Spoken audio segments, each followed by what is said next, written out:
آپ صلی اللہ علیہ وسلم نے 3 باتیں ارشاد فرمائی۔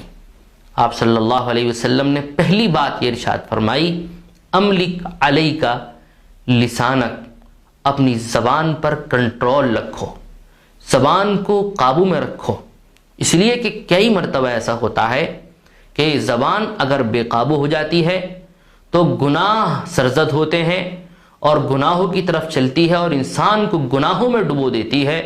اس کی بنیاد پر انسان ہلاک ہو جاتا ہے، دنیا میں بھی ہلاک ہوتا ہے اور آخرت کے اندر تو اس کو ہلاک ہونا ہی ہے۔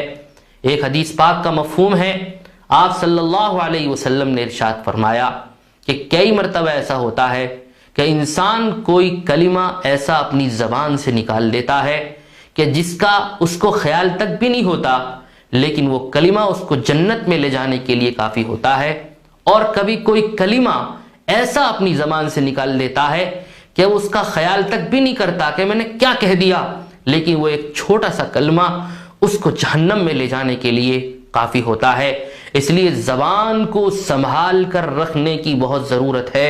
آپ صلی اللہ علیہ وسلم نے پہلی نصیحت یہ فرمائی نجات کے لیے، املک علیک لسانک، اپنی زبان کو کنٹرول میں رکھو، زبان کو قابو میں رکھو۔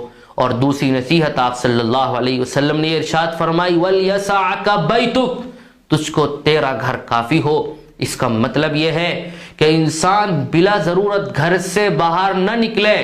جب انسان کے کام کاج پورے ہو جائیں تو اپنے گھر ہی پر آ کر رہے۔ اکثر یہ بات دیکھی گئی ہے کہ انسان زیادہ تر فتنوں کے اندر جو مبتلا ہوتا ہے وہ گھر سے باہر ہی ہوتا ہے، گھر کے اندر رہتا ہے تو بے شمار فتنوں سے محفوظ رہتا ہے۔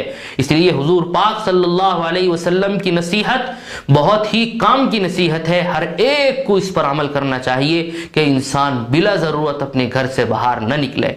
تیسری نصیحت آپ صلی اللہ علیہ وسلم نے یہ ارشاد فرمائی وَابْكِ عَلَىٰ خَطِيئَتِكَ، کہ جو گناہ سرزد ہو جائیں، جو نافرمانیاں ہو جائیں اور جو معاصی کا ارتکاب ہو جائے تو ان پر روتے رہو، اللہ سے توبہ کرتے رہو، استغفار کرتے رہو، اس لیے کہ رونے کی بنیاد پر اللہ پاک کو رحم آ جاتا ہے۔